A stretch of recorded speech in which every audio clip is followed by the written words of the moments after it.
नमस्कार दोस्तों। आज हम लोग मैथ का मोस्ट इम्पॉर्टेंट चैप्टर वृत्त का अध्ययन करेंगे, जो कि हर एक एग्जाम के लिए बहुत ही ज़रूरी होता है। वृत्त होता क्या है, कैसे होता है, इसके क्या क्या गुण होते हैं, बाकी इन सब का आज हम लोग पूरी विधिवत अच्छे तरीके से अध्ययन करने वाले हैं। देखिए, कोई भी रेखा होता है, चाहे छोटी रेखा हो, चाहे बड़ी रेखा हो, चाहे सीधी रेखा हो, चाहे वक्र रेखा हो, ये जो रेखाएं होती हैं बिल्कुल छोटे छोटे बिंदुओं से मिलकर बनी होती हैं। कोई भी रेखा होता है, जिस प्रकार से कोई पदार्थ छोटे छोटे कणों से मिलकर बना होता है, वैसे ही कोई भी रेखा छोटे छोटे बिंदुओं से मिलकर बनी होती है। अर्थात कई छोटे बिंदुओं को जब हम एक साथ मिला देते हैं तो एक रेखा बन जाता है।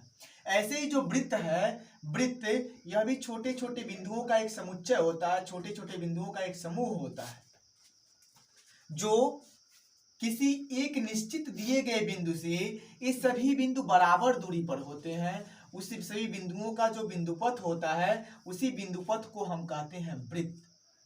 अर्थात वृत्त उन सभी बिंदुओं का समूह होता है जो किसी दिए गए एक निश्चित बिंदु से ये सभी बिंदु बराबर दूरी पर होते हैं, उसे हम वृत्त कहते हैं। और जिस निश्चित बिंदु से सभी बिंदु बराबर दूरी पर होते हैं, उस निश्चित बिंदु को हम वृत्त का केंद्र कहते हैं। और यह जो बिंदु होते हैं, जो बिंदुओं का समुच्चय होता है, बिंदुओं का जो यह शीर्ष होता है, इसे हम वृत्त का परिधि कहते हैं। इसे हम वृत्त का परिधि कहते हैं। वृत्त के केंद्र और यह वृत्त की परिधि, किसी भी वृत्त के केंद्र और परिधि की जो बीच की दूरी होती है वह वृत्त की त्रिज्या कहलाती है। यह वृत्त का केंद्र हो गया, यह वृत्त की परिधि हो गई, इसके बीच की जो दूरी होगी वैसे भी त्रिज्या कहलाएगी। किसी भी वृत्त में त्रिज्याओं की जो संख्या होती है वह अनंत होती है, अपरिमित रूप से अनेक होती है। 2, 5, 10 त्रिज्या नहीं खींच सकते हैं। अपनी आवश्यकता अनुसार हम जितना चाहें उसमें हम त्रिज्याएं खींच सकते हैं किसी भी वृत्त में। यह वृत्त की त्रिज्या हो गई। अब हम लोग देखते हैं वृत्त का अभ्यंतर भाग क्या होता है और वृत्त का बहिर्भाग क्या होता है। देखिए, कोई भी वृत्त होता है, कोई भी वृत्त होता है, इस वृत्त के दो भाग होते हैं। एक तो एक परिधि के अंदर, यह वृत्त का परिधि हो जाएगा, जो देख रहे हैं आप लोग, यह रास्ता, यह वृत्त का परिधि हो जाएगा। एक तो परिधि के अंदर, एक होता है परिधि के बाहर। तो परिधि के अंदर जो हो हिस्सा होता है, इन सभी को हम अभ्यंतर भाग कहते हैं। क्या बोलते हैं? अभ्यंतर भाग। जैसे मान लीजिए कि हमने एक बिंदु P ले लिया, एक बिंदु हमने D ले लिया, एक बिंदु हमने A ले लिया, एक बिंदु हमने C ले लिया, एक बिंदु हमने F ले लिया। यह वृत्त की क्या है? परिधि के अंदर है, जिसे हम कहेंगे अभ्यंतर भाग। अर्थात बिंदु P, बिंदु बिंदु D, बिंदु A या फिर बिंदु C या फिर बिंदु F, यह वृत्त के अभ्यंतर भाग में है। अभ्यंतर भाग में है। किस भाग में है? अभ्यंतर भाग में है। जबकि अब परिधि के बाहर हम कोई बिंदु ले लेंगे, मान लीजिए हमने K ले लिया, या फिर हमने L ले लिया, या फिर हमने P ले लिया, सॉरी R ले लिया, तो यह वृत्त के बाहर है। कौन कौन से बिंदु हैं? R हो गए, K हो गया, या फिर L हो गया। इसे हम बहिर्भाग बोलेंगे। बहिर्भाग अर्थात वृत्त के बाहर हो तो वह बहिर्भाग होता है, अब वृत्त के परिधि के अंदर हो तो उसे हम क्या बोलेंगे? अभ्यंतर भाग बोलेंगे। यह बिंदु P अभ्यंतर में आएगा, C भी अभ्यंतर में आएगा, जबकि यह वृत्त के बाहर R है तो यह बहिर्भाग में आएगा, यह K भी बहिर्भाग में आएगा। यह वृत्त के अभ्यंतर और बहिर्भाग हो गए। अब हम लोग देखेंगे वृत्त की जीवा क्या होती है। किसी भी वृत्त में, कोई भी वृत्त होता है, कोई भी वृत्त होता है, किसी भी वृत्त में, यह वृत्त का हमने परिधि बनाई है। अब वृत्त के परिधि पर कोई दो बिंदु ले लेते हैं, परिधि पर जहां मर्जी वहां कोई दो बिंदु ले लेते हैं। हमने एक बिंदु यहां ले लिया। अब इन दो बिंदुओं को मिला के जो रेखा खींचते हैं, वृत्त के परिधि पर कोई दो बिंदु ले लेते हैं, जहां मर्जी वहां, स्वतंत्र है आप चाहें तो यहां ले सकते हैं, आप चाहें तो यहां ले सकते हैं। इन दोनों बिंदुओं को मिला के जो रेखा खींचते हैं उसे हम वृत्त की जीवा कहते हैं। कोई चाहे तो आप यहां से यहां ले सकते हैं, ये भी वृत्त की जीवा हो जाएगी। आप चाहे तो यहां से यहां ले सकते हैं, ये भी वृत्त की जीवा हो जाएगी। तो वृत्त में कितनी जीवाएं हो सकती हैं?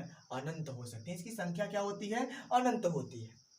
वृत्त के परिधि पर दो बिंदुओं को मिला के, वृत्त के परिधि पर कोई दो बिंदु हो, उन दोनों बिंदुओं को मिलाएंगे तो उसे हम जो रेखा प्राप्त होती है उसी रेखा को हम जीवा कहते हैं। कुछ जीवा ऐसे होते हैं किसी वृत्त में, किसी वृत्त की कुछ जीवाएं ऐसे होती हैं, वृत्त है तो मान लीजिए इसका केंद्र क्या है? O है। कुछ जीवाएं ऐसी होंगी जो वृत्त के केंद्र से होके जाएंगी, कुछ जीवाएं ऐसे होंगी जो वृत्त के केंद्र से होके जाएंगी। तो जो जीवाएं वृत्त के केंद्र से होके जाती हैं, जो जीवाएं किसी भी वृत्त के अगर केंद्र से होके जाती हैं, उन जीवाओं को हम वृत्त का व्यास बोलते हैं। ये जो व्यास होता है वृत्त की सबसे बड़ी जीवा होती है। व्यास क्या होती है? सबसे बड़ी जीवा होती है। किसी भी वृत्त का जो व्यास होता है यह वृत्त की सबसे बड़ी जीवा होती है। कोई भी वृत्त हो गया, ठीक, यह इसका केंद्र हो गया।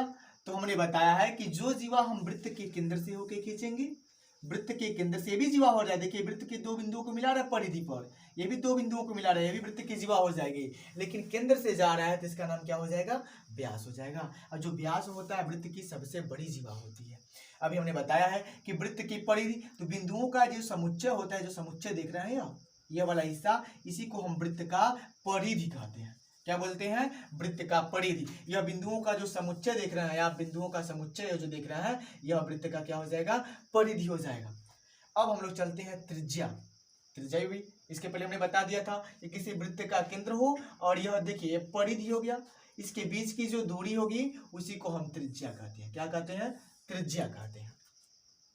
त्रिज्या को हम r से दर्शाते हैं, r फॉर होता है रेडियस, और जबकि व्यास को हम d से दर्शाते हैं, d फॉर होता है डायमीटर। अभी हम बताएंगे r और d में संबंध क्या होता है। अब देखिए चाप क्या होता है, वृत्त की चाप क्या होती है।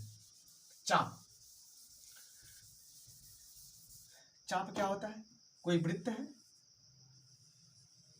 ठीक, इस वृत्त पर हम कोई दो बिंदु ले लें कहीं भी। जब दो बिंदु ले रहा है, देखिए वृत्त को दो भागों में बांट रहा है, एक बड़ा सा भाग और एक छोटा सा भाग, अर्थात एक छोटा वाला यह और बड़ा वाला यह, दो भागों में बांट रहा है। मान लीजिए यह दो बिंदु आपके ए और बी हैं, तो एक भाग यहाँ से ए हो जाएगा, एक भाग यहाँ से क्या हो जाएगा? बी हो जाएगा। इसका एक भाग ए हो जाएगा, यह क्या हो जाएगा? आपका बी हो जाएगा। तो वृत्त के परिधि पर कोई दो बिंदु लेते हैं तो यह वृत्त को दो भागों में बांटता है। कितनी भागों में बांटता है? दो भागों में। हम प्रत्येक भाग को वृत्त का चाप कहते हैं। क्या कहते हैं? चाप कहते हैं। जो भाग छोटा होता है, यहाँ पर देखिए दो भाग हैं, एक छोटा भी है तो एक बड़ा भी है, एक बड़ा एक छोटा, अर्थात जो भाग छोटा होता है उसे हम लघु चाप कहते हैं। क्या बोलेंगे? लघु चाप। और जो भाग बड़ा होगा उसे हम दीर्घ चाप बोलेंगे। किसी भी वृत्त में हम उसके परिधि पर दो बिंदु लेंगे, यह दो बिंदु वृत्त को दो भागों में बांटेगा, प्रत्येक भाग को चाप बोलेंगे। जो भाग छोटा होता है उसे लघु चाप और जो भाग बड़ा होता है उसे दीर्घ चाप। अब चाप का नाम कैसे लिखते हैं? मान लीजिए अगर हम चाप यहाँ पर ए बी लिख रहे हैं, चाप ए बी, तो यह लघु चाप को दर्शा रहे हैं, तो बड़े वाले चाप को हम ए बी लिखेंगे या फिर बी ए भी लिख सकते हैं, कुछ लोग ऐसे ही कर सकते हैं, लेकिन इसके रूल होते हैं। अगर हम क्लॉकवाइज चलेंगे ऐसे, तो यह भी दिशा आपकी ऐसी हो जाएगी।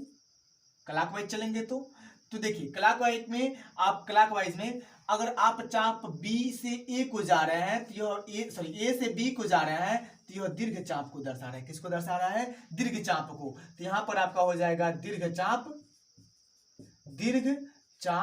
A B. चाप को ऐसे दर्शाते हैं इस चिन्ह से, दीर्घ चाप ए बी हो जाएगा। तो लघु चाप का नाम क्या हो जाएगा आपका? बी से तब ए पे आ रहा है तो लघु चाप आपका हो जाएगा आपका बी ए हो जाएगा। ठीक, अगर एंटी क्लॉक चल रहा है, जब एंटी क्लॉक चलेंगे तो आपका दिशा ऐसी हो जाएगी या ऐसी हो जाएगी, तब आपका जो दीर्घ चाप हो जाएगा यहाँ पर तब आपका दीर्घ चाप जो हो जाएगा वह क्या हो जाएगा आपका? बी ए हो जाएगा, बी ए। जबकि लघु चाप आपका हो जाएगा ए बी हो जाएगा, लघु चाप ए बी हो जाएगा। चाप समझ में आ गया? वृत्त के परिधि पर कोई दो बिंदु लेंगे, जो बिंदु लेंगे परिधि पर लेंगे, जीवा के लिए हो चाहे चाप के लिए हो, दो बिंदु लेंगे परिधि पर लेंगे, या वृत्त को दो भागों में बांटेगा, प्रत्येक भाग को हम वृत्त का चाप कहते हैं। चाप दो प्रकार के होते हैं, जो छोटा वाला होता है उसे लघु चाप बोलते हैं, जो बड़ा वाला होता है उसे हम दीर्घ चाप बोलते हैं। ठीक, चाप को हमेशा ऐसे इससे दर्शाते हैं। अगर चाप हमको ए बी लिखना है तो हम इतना बड़ा चाप ए बी ना लिख के ऐसे बस चाप क्या कर लेंगे? ए बी लिख लेंगे, या चाप ए बी हो गया। ठीक, अब हम लोग पढ़ेंगे वृत्तखंड। अगला स्टेप है वृत्तखंड क्या होता है।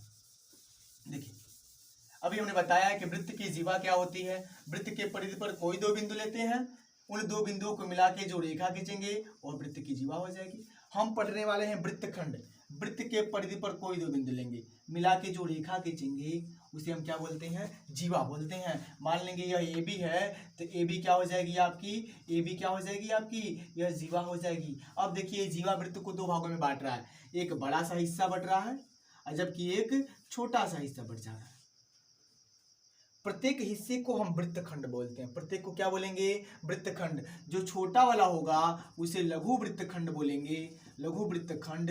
और जबकि जो बड़ा वाला होगा उसे हम दीर्घ वृत्तखंड बोलेंगे। जीवा, कोई भी जीवा होती है वृत्त को दो भागों में बांटेगी, प्रत्येक भाग को हम वृत्तखंड बोलेंगे। जो छोटा होता है उसे लघु वृत्तखंड बोलेंगे और जबकि जो बड़ा होता है उसे हम दीर्घ वृत्तखंड बोलेंगे। इतना समझ में आया। किसी भी वृत्त की जो जीवा होती है वृत्त को दो भागों में बांटती है, बड़ा वाला दीर्घ वृत्तखंड, छोटा वाला लघु वृत्तखंड। अगर मान लीजिए यही जीवा हम वृत्त के केंद्र से खींच दें, ये भी तो हो सकता है कि हम यह जीवा क्या कर दें, वृत्त के केंद्र से खींच दें, तो यह वृत्त को दो भागों में बांटेगी। चूंकि जो केंद्र होता है किसी वृत्त का मध्य बिंदु होता है, तो दोनों भाग आपस में क्या होंगे, बराबर होंगे। ये दोनों भाग क्या होंगे, आपस में बराबर होंगे। तो जब दोनों भाग बराबर होंगे, जब किसी वृत्त की जीवा को हम वृत्त के केंद्र से खींच रहे होते हैं, तो यह दोनों भाग बराबर आपको प्राप्त होंगे। तो प्रत्येक भाग को हम बोलते हैं अर्धवृत्त। अर्धवृत्त नाम से स्पष्ट हो जा रहा है भाई। अर्ध मीन्स होता है आधा, वृत्त का आधा यह है, वृत्त का आधा यह है, तो यह भी अर्धवृत्त हो जाएगा, तो यह भी अर्धवृत्त हो जाएगा। किसी भी वृत्त का जो एक व्यास होता है वृत्त को दो अर्धवृत्त में बांटता है, अर्थात क्या हो जाएगा, यह क्या हो जाएगा, वृत्त का व्यास हो जाएगा, तो यह क्या हो जाएगा आपका अर्धवृत्त, ये भी क्या हो जाएगा आपका अर्धवृत्त। ठीक, अब हम लोग देखने वाले हैं वृत्त का त्रिज्यखंड। अर्धवृत्त समझ में आ गया। किसी वृत्त का जो व्यास खींचेंगे, केंद्र से होकर जो रेखा खींचते हैं उसी को हम व्यास बोलते हैं। केंद्र से होकर जो जीवा खींचेंगे उसे हम क्या बोलेंगे, वृत्त का व्यास बोलेंगे। व्यास जो होता है वृत्त को दो भागों में बांटता है, हम प्रत्येक भाग को हम बोलेंगे अर्धवृत्त। अब एक टॉपिक बच जाता है आपका त्रिज्यखंड। अभी हमने बताया था कि वृत्त की त्रिज्या क्या होती है। तो कोई भी वृत्त ले लेंगे हम, कोई भी वृत्त ले लिया, इस वृत्त में कोई दो त्रिज्या ले लीजिए। यह वृत्त का केंद्र मान लीजिए ए हो गया, यह वृत्त की मान लीजिए क्या हो गया आपका, एक त्रिज्या हमने ले लिया ए ओ और एक त्रिज्या हमने ले लिया ए बी ओ बी। यह देखिए ये वृत्त को दो भागों में बांट रहा है। एक भाग ध्यान से देखिएगा आप, एक भाग आपका ऐसे बनेगा, ऐसे एक भाग बन रहा है, और एक भाग ऐसे बन रहा है, ऐसे ऐसे बन रहा है। किसी भी वृत्त में हम त्रिज्या लेंगे, दो त्रिज्या लेंगे। कितनी त्रिज्या लेंगे, दो त्रिज्याएं। तो यह वृत्त को दो भागों में बांटेगा, यह बड़ा वाला भाग और यह छोटा वाला भाग। त्रिज्यखंड भी दो प्रकार के होते हैं, एक होता है आपका लघु त्रिज्यखंड और एक होता है आपका दीर्घ त्रिज्यखंड। इसे हम बोलेंगे छोटा वाला है, इसे बोलेंगे लघु त्रिज्यखंड, लघु त्रिज्यखंड। जबकि यह बड़ा वाला है, इसे हम बोलेंगे दीर्घ त्रिज्यखंड, दीर्घ त्रिज्यखंड। किसी भी वृत्त में दो जीवा लेंगे, कितनी जीवा लेंगे, दो जीवाएं। तो ये जीवाएं दो, जब दो जीवाएं लेंगे तो ये केंद्र पर कुछ ना कुछ कोण बनाएंगी, कुछ ना कुछ कोण बनाएंगी। अर्थात ये दो जीवाएं वृत्त को दो भागों में बांट देंगे। किसी वृत्त की दो त्रिज्याएं लेंगे, तो त्रिज्याएं क्या करेंगी, वृत्त को दो भागों में बांट देंगी। इन दोनों भागों को हम त्रिज्यखंड बोलते हैं। त्रिज्या बांटेगी तो त्रिज्यखंड, जीवा बांटेगी तो वृत्तखंड, चाप बांटेगा तो चाप कहाएगा। ठीक है ना। त्रिज्या यहाँ पर देखिए, ये त्रिज्या है, वृत्त का केंद्र ओ है, यह भी ओ है, यह ए है, यह बी है, यह भी क्या है, ए है और बी है। तो यह ओ से लेके ए तक आएंगे, ये त्रिज्या हो जाएगी, ओ से लेके बी तक जाएंगे, ये भी त्रिज्या हो जाएगी। दो भागों में बट जा रहा है वृत्त, एक बड़े वाले भाग में, एक छोटे वाले भाग में। बड़े वाले को दीर्घ त्रिज्यखंड, छोटे वाले को लघु त्रिज्यखंड। बस आज इतना ही। बाकी जो बचेगा हम लोग त्रिज्यखंड के लिए सूत्र क्या होते हैं, अर्धवृत्त के लिए फार्मूला क्या होता है, वृत्त की परिधि के लिए फार्मूला क्या होता है, क्षेत्रफल क्या होता है, चाप की लंबाई क्या होती है, यह हम पार्ट 2 में डिस्कस करेंगे। बस आज के लिए इतना ही। धन्यवाद।